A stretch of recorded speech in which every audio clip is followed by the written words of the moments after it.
முதல் வாசகம். விடுதலை பயண நூலிலிருந்து வாசகம். அதிகாரம் 2, வசனம் 1 முதல் 15 முடிய. அந்நாட்களில் லேவி குலத்தவர் ஒருவர் லேவி குலப்பெண் ஒருத்தியை மனம் செய்து கொண்டார். அவள் கருவுற்று ஓர் ஆண்மகவை ஈன்றெடுத்தாள்.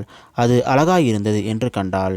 3 மாதங்களாக அதனை மறைத்து வைத்திருந்தாள். இதற்கு மேல் அதனை மறைத்து வைக்க இயலாததால் அதனுக்காக கோரைப்புலால் பேழை ஒன்று செய்து அதன் மீது நீலக்கீழ் கீழ் இவற்றவற்றை பூசினாள்.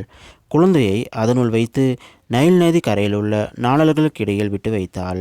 அதற்கு என்ன ஆகுமோ என்பதை அறிந்து கொள்ள குழந்தையின் சகோதரி தூரத்தில் நின்று கொண்டிருந்தாள். அப்போது பார்வோனின் மகள் நைல் நதியில் நீராட இறங்கிச் சென்றாள். அவள் தோழியரோ நைல் நதி கரையில் உலாவிக் கொண்டிருந்தனர். அவள் நாளனிடையே பேழையைக் கண்டு தன் தோழி ஒருத்தியை அனுப்பி அதை எடுத்தாள். அதை திறந்தபோது ஓர் ஆண் குழந்தையை கண்டாள். அது அழுது கொண்டிருந்தது. அதன் மேல் அவள் இரக்கம் கொண்டாள். அது எபிரேய குழந்தைகளுள் ஒன்று என்றாள் அவள். உடனே குழந்தையின் சகோதரி பார்வோனின் மகளை நோக்கி, உமக்கு பதிலாக பால் ஊட்டி இக்குழந்தையை வளர்க்க எபிரேய செவிலி ஒருத்தியை நான் சென்று அழைத்து வரட்டுமா என்று கேட்டாள். பார்வோனின் மகள் அவளை நோக்கி, சரி, சென்று வா என்றாள். அந்த பெண் சென்று குழந்தையின் தாயை அழைத்து வந்தாள்.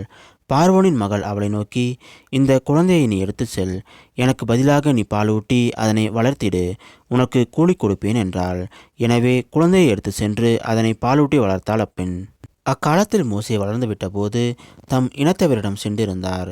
அவர்களுடைய பார சுமைகளையும் பார்த்தார். மேலும் தம் இனத்தவனான எபிரேயன் ஒருவனை எகிப்தியன் ஒருவன் அடிப்பதை கண்டார். சுற்றுமுற்றும் பார்த்து யாருமே இல்லை எனக் கண்டு அந்த எகிப்தியனை அடித்து கொன்று மணலுக்குள் புதைத்து விட்டார். அடுத்த நாள் அவர் வெளியே சென்றபோது எபிரேயர் இருவர்களுக்கிடையே கைகலப்பு நடந்து கொண்டிருப்பதை கண்டார். குற்றவாளியை நோக்கி, உன் இனத்தவனை ஏன் அடிக்கிறாய் என்று கேட்டார்.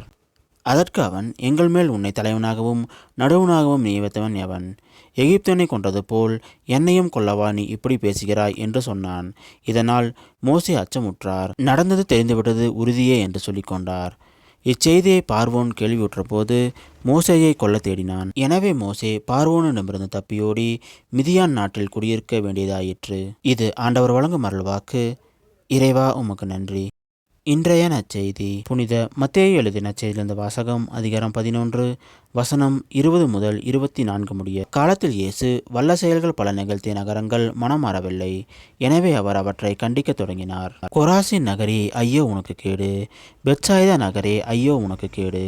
ஏனெனில் உங்களிடையே செய்யப்பட்ட வல்ல செயல்கள் தீர் சீதோன் நகரங்களில் செய்யப்பட்டிருந்தால் அங்குள்ள மக்கள் முன்பே சாக்கு உடை உடுத்தி சாம்பல் பூசி மனம் மாறியிருப்பர். தீர்ப்பு நாளில் தீருக்கும் சீதோனுக்கும் கிடைக்கும் தண்டனையை விட உங்களுக்கு கிடைக்கும் தண்டனை கடினமாகவே இருக்கும் என நான் உங்களுக்கு சொல்கிறேன். கப்பர்நாகுமே, நீ வானளவா உயர்த்தப்படுவாயோ? இல்லை, பாதாளம் வரை தாழ்த்தப்படுவாய். ஏனெனில் உன்னிடம் செய்யப்பட்ட வல்ல செயல்கள் சோதோமில் செய்யப்பட்டிருந்தால் அது இன்று வரை நிலைத்திருக்குமே. தீர்ப்பு நாளில் சோதோமுக்கு கிடைக்கும் தண்டனையை விட உனக்கு கிடைக்கும் தண்டனை கடினமாகவே இருக்கும் என நான் உங்களுக்கு சொல்கிறேன். இது கிறிஸ்து வழங்கும் நற்செய்தி. கிறிஸ்துவே உமக்கு புகழ்.